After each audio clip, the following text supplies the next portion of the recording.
오늘도 매일의 기도를 통해 하나님께 더 가까이 나오신 여러분을 환영하고 축복합니다.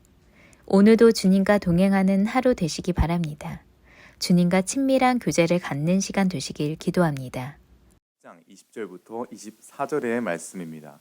함께 교독하며 나가겠습니다. 제가 먼저 읽겠습니다. 사무엘이 이에 이스라엘의 모든 지파를 가까이 오게 하였더니 베냐민 지파가 뽑혔고 베냐민 지파를 그들의 가족별로 가까이 오게 하였더니 미디안 가족의 숲이었으나 그를 찾아도 찾지 못한지라.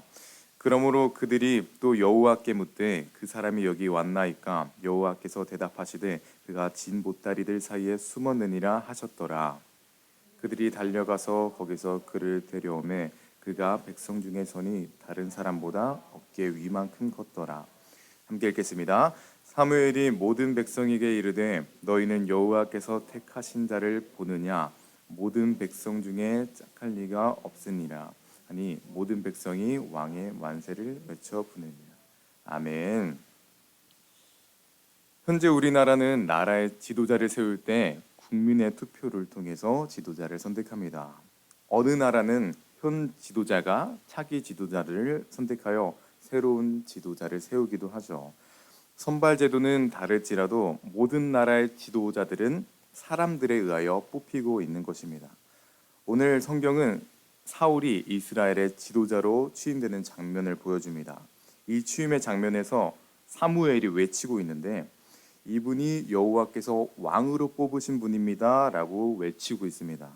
사울은 국민의 투표로 뽑힌 것도 아니고 전 지도자가 뽑은 것이 아니었습니다. 즉 사람이 뽑은 것이 아니라 하나님이 뽑은 사람이었던 것이죠.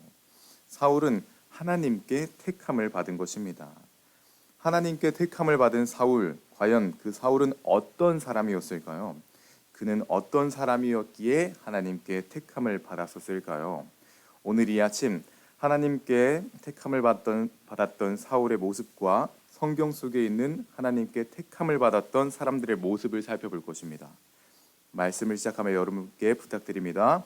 하나님의 택함을 받았던 사람들의 모습을 보고 기억하셔서 우리의 삶에 적용하시고 그리하여 하나님께 택함 받음을 경험하는 여러분이 되시길 기대하고 소망합니다. 먼저 하나님의 택함을 받았던 사울의 첫 번째 모습을 살펴보기 위해서 사무엘상 10장 22절과 23절을 볼 필요가 있습니다. 함께 한 목소리로 읽겠습니다. 그러므로 그들이 또 여호와께 묻되 그 사람이 여기 왔나이까. 여호와께서 대답하시되 그가 진 보따리들 사이에 숨었느니라 하셨더라. 그들이 달려가서 거기서 그를 데려오매 그가 백성 중에 선이 다른 사람보다 어깨 위만큼 컸더라. 아멘. 22절과 23절은 사울이 왕으로 뽑히는 그 순간을 기록한 장면입니다. 하나님께서 사울을 왕으로 뽑으셨습니다. 그런데 사울은 그 취임의 자리에 나아가기보다는 짐꾸러미들 사이로 숨어버리는 모습을 보여줍니다. 그러다가 사람들의 손에 이끌려서 앞으로 나가게 되죠. 이 모습은 사울이 하나님의 뜻을 거역하였다라는 모습보다는 사울의 성품을 여과없이 보여주는 장면입니다. 사울은 왕으로 뽑히는 그 순간에 그래 내가 이 순간을 기다렸어 라고 으스대는 것이 아니라 짐꾸러미로 숨어버립니다. 만약 사울의 마음속에 본인이 왕이 되는 것을 조금이라도 당연하게 여겼더라면 아무리 부끄러움이 많았던 사람이라도 숨어버리진 않았을 것입니다. 하지만 사울은 자기가 왕으로 뽑히는 그 순간에 그 큰 몸을 짐꾸러미 사이로 파고들어 숨어버립니다. 얼마나 잘 숨었는지 백성들이 찾지도 못하는 상황인 것이죠. 사울은 자기가 왕이 되는 것을 조금도 당연하게 여기지 않았던 것입니다. 현대인의 성경으로 사무엘상 9장 2절을 보면 사울의 모습을 묘사하는데 사울은 이스라엘에서 키가 제일 크고 으뜸가는 미남자였다라고 합니다. 말 그대로 사울은 이스라엘에서 가장 멋진 사람이었던 것입니다. 그리고 사울이 멋지다는 것은 이스라엘의 모든 사람이 알고 있었겠죠. 만약 사울이 요즘 말로 용서하고 들어주시길 자기 잘난 맛을 알았더라면 정확하게는 자기의 키가 그리고 외모가 남들보다 출중하다는 것을 으스대고 우쭐대는 사람이었더라면 이스라엘에게 왕이 필요하다는 이야기가 돌 때부터 이 사람들 중에 내가 제일 멋있으니 왕이 되는 것도 가장 멋진 사람이 내가 되어야지라는 자신감이 있었을 것입니다. 그런 자신감이 있고 의수됨이 있었더라면 사무엘에게 기름 부음을 받고 나서 사람들에게 자랑하고 다니면서 자신이 왕이 될 것이라는 티를 냈었을 것입니다. 하지만 사울은 자신의 아버지께도 자신이 왕으로 기름 부음 받았다는 이야기를 하지 않았습니다. 사울은 의수되는 사람이 아니요 우쭐대는 사람이 아닌 매우 겸손한 사람이었던 것이죠. 하나님께서는 그 사울의 겸손함을 보시고 사울을 선택한 것입니다. 이 모습을 통해 우리가 볼 수 있는 것은 하나님께 택함 받은 사람은 겸손한 사람이다라는 것을 알 수 있습니다. 성경 속에는 겸손을 가르치시며 겸손의 그 자체이신 예수님의 모습을 기록되어 있습니다. 만물의 왕이신 예수님께서 직접 이 땅에 내려오시고 십자가를 지시고 그 구원의 사건을 통해서 예수님께서는 겸손의 왕 그 자체이심을 우리에게 보여주십니다. 또 공생의 사역 중에 예수님은 당시 종들이 하는 일인 발을 씻어주는 일을 직접 제자들에게 하십니다. 손수 몸으로 겸손을 가르쳐 주신 것이죠. 하나님께서는 이 겸손이신 예수님을 하나님 뜻에 사용하셨습니다. 그리고 오늘 보고 있는 겸손한 사울도 하나님 뜻에 사용하셨죠. 이처럼 하나님께서는 의수되는 사람이 아닌 겸손한 사람을 택합니다. 오늘 여러분께 부탁드립니다. 겸손의 사람인 사울과 예수님께서 하나님의 택하심을 경험하신 것처럼 겸손한 사람이 되어 하나님의 택하심을 경험하시는 여러분이 되시기를 간절히 소망합니다. 다음으로 하나님께 택함을 받을 수 있었던 사울의 두 번째 모습을 살펴보기 위해서는 우리가 함께 보진 않았지만 9장 4절을 읽을 필요가 있습니다. 함께 읽겠습니다. 그들은 에브라임 산간 지대와 살리사 땅과 사랄림 일대와 베냐민 전 지역을 돌아다니면서 샅샅이 찾아보았으나 나귀를 찾을 수 없었다. 아멘. 사울은 사무엘을 만나 기름 부음을 받기 전에 사울의 아버지인 기스에게 암나귀를 찾아오라는 이야기를 듣습니다. 사울은 암나귀를 찾는 여행을 떠나게 된 것이죠. 그런데 그 여행이 얼마나 길었는지 성경은 사울이 베냐민 전 지역을 샅샅이 찾아보았다고 합니다. 그 거리는 약 40km가 넘는다고 하죠. 사울은 대충 찾는 것이 아니고 아주 성실하게 충성된 모습으로 찾았던 것이죠. 아버지의 말씀에 진심으로 순종한 사람이었던 것입니다. 우리가 여기서 볼 수 있는 것은 하나님께 택함을 받을 수 있었던 사울의 두 번째 모습은 순종이 준비된 사람이었다는 것입니다. 성경엔 순종의 사람들이 너무나 많습니다. 구약에는 하나님의 지시에 따라 방주를 만든 노아, 하나님의 명령에 따라 움직인 아브라함, 또 순종하며 광야를 걸어낸 모세, 명령에 순종해 가나안 땅을 정탐한 갈렙과 여호수아와 같은 사람들이 있었고, 신약에는 주의 사자의 분부대로 마리아를 아내로 맞이한 요셉과 또 하나님의 뜻에 순종한 십자가를 지신 예수님의 모습이 있습니다. 이처럼 하나님께서 계획하심을 이루시기 위해 택하시는 사람들은 모두 순종의 사람들이었습니다. 순종이 각오된 사람들이었죠. 오늘 우리가 보고 있는 사울도 하나님의 뜻에 순종하기 위해 아버지의 뜻에 순종하기 위해 40km 이상을 걸어냈습니다. 사울 또한 순종이 준비된 사람이었던 것이죠. 사울은 하나님께 직접적인 명령을 듣기 전이었습니다. 하나님의 음성을 듣기 전이었죠. 하지만 사울은 아버지에게 순종하는 성품이 있었습니다. 부모에게 순종하는 사람이 과연 하나님께 순종하지 않을 수 있었을까요? 우리도 순종을 다짐하기 원합니다. 특별히 매일의 기도를 통해 예배를 드리고 있는 우리 젊은이들에게 부탁드립니다. 사울과 같이 먼저 부모에게 순종해 주십시오. 우리가 순종을 연습하고 순종을 준비했을 때에 하나님께서 사울을 왕으로 택하신 것처럼 우리를 하나님의 동역의 자리로 택하여 주실 것입니다. 자, 마지막입니다. 하나님의 택함을 받은 사람 그 세 번째 모습을 살펴보겠습니다.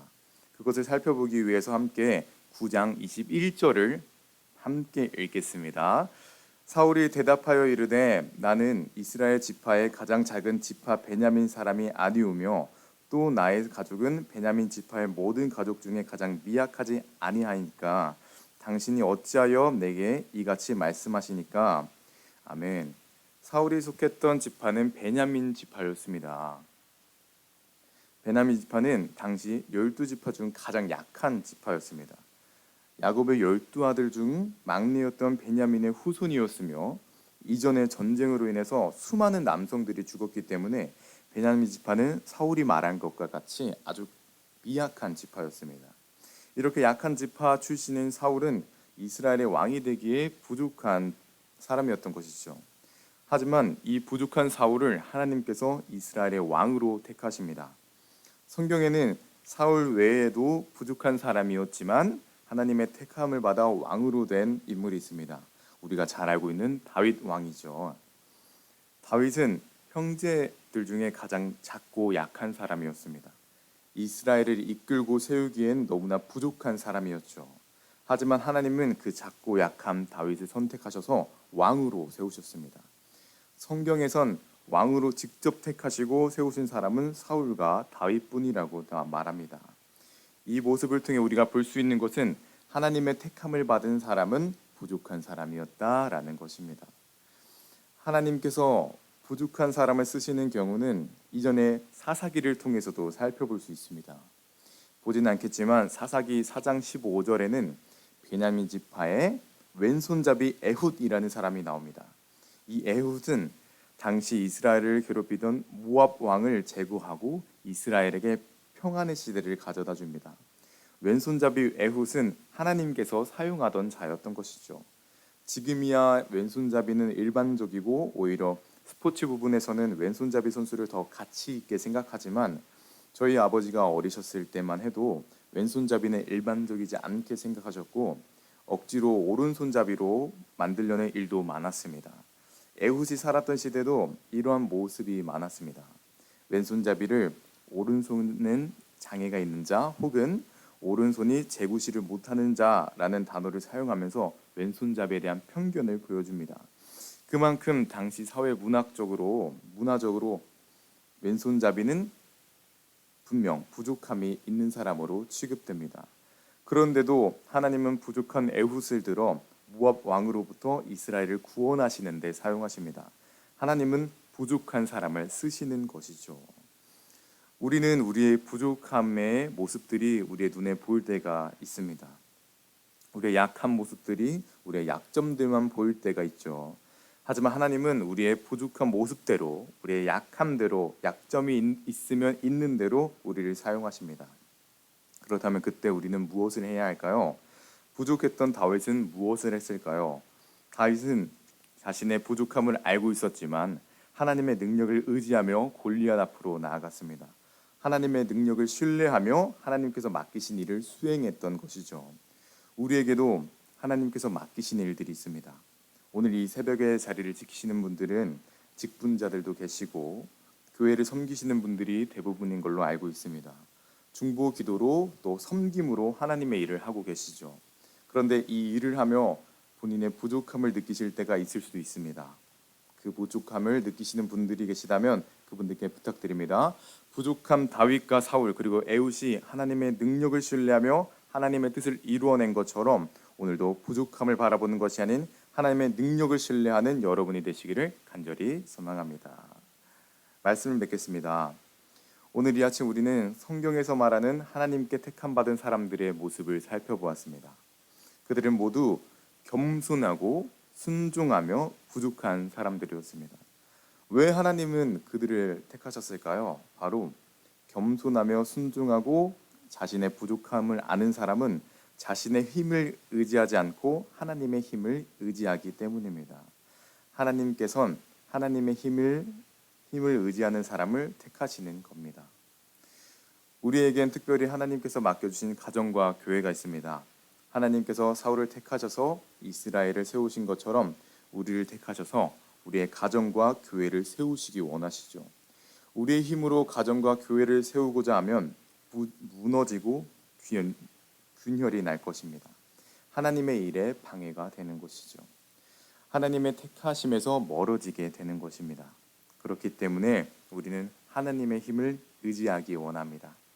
우리가 우리의 힘을 의지하는 것이 아닌 하나님을 의지할 때에 내가 할 수 있다가 아닌 하나님이 하실 수 있다라는 고백을 할 때에 하나님은 우리를 택하시고 우리의 가정과 교회를 세울 것입니다. 마지막으로 선언하고 선포합니다. 하나님의 힘을 신뢰함으로 택함 받아 가정과 교회를 세우십시오. 기도하겠습니다. 사랑해 주님 감사합니다. 오늘 하루도 주님의 택하심으로 우리의 맡겨진 일터와 가정 앞에 서게 됩니다. 주님 맡겨주신 곳에 설 때 버거움과 수많은 어려움이 있을 수 있습니다. 하지만 주님 겸손함과 순종함과 하나님이 일하실 것이라는 것을 신뢰함으로 나가게 하여 주시옵소서. 우리의 힘이 아닌 주님의 능력으로 살아가는 그 하루가 되게 하여 주시옵소서. 오늘도 함께 하실 것을 신뢰하오며 주 예수 그리스도의 이름으로 기도드립니다. 주기도문으로 예배 마치겠습니다. 하늘에 계신 우리 아버지여, 이름이 거룩히 여김을 받으시오며 나라에 임하오시며 뜻이 하늘에서 이루어진 것 같이 땅에서도 이루어지니라. 오늘날 우리에게 일용한 양식을 주옵시고 우리가 우리에게 죄 지은 자를 사하여 준 것 같이 우리 죄를 사하여 주옵시고 우리를 시험에 들게 하지 마옵시고 악에서 구하옵소서. 대개 나라와 권세와 영광이 아버지께 영원히 있사옵나이다. 아멘. 첫 번째, 침묵의 힘을 아는 사람이 되게 하소서. 나를 내려놓고 하나님의 때를 기다리는 삶이 되게 하소서.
두 번째, 오늘도 하나님께 택함 받은 한 사람으로 서게 하소서.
세 번째, 요즘 하나님을 얼마나 붙들고 있는지 돌아보게 하소서. 내 힘과 능력이 아닌 주님의 힘으로 살게 하소서.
네 번째, 오늘 먼저 주님이 원하시는 사명을 알려주옵소서. 내 가족을, 자녀를 바르게 가르칠 수 있도록 부모인 우리에게 하늘의 지혜를 주옵소서. 세상을 향한 욕망이 아닌 사명 안에서 하나 되는 가정이 되게 하소서.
다섯 번째, 오늘 드려지는 수요 예배를 위해 기도합니다.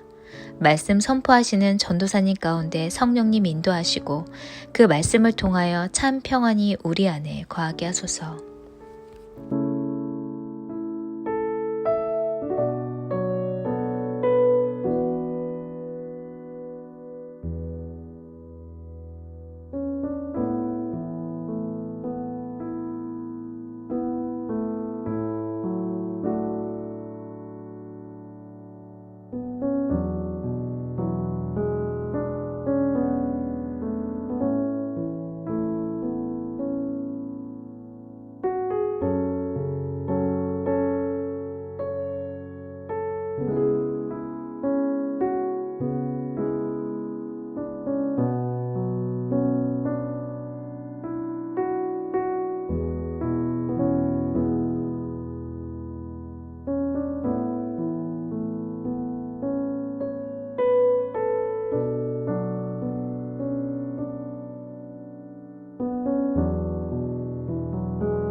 하나님께서 우리의 기도에 영광 받으셨습니다.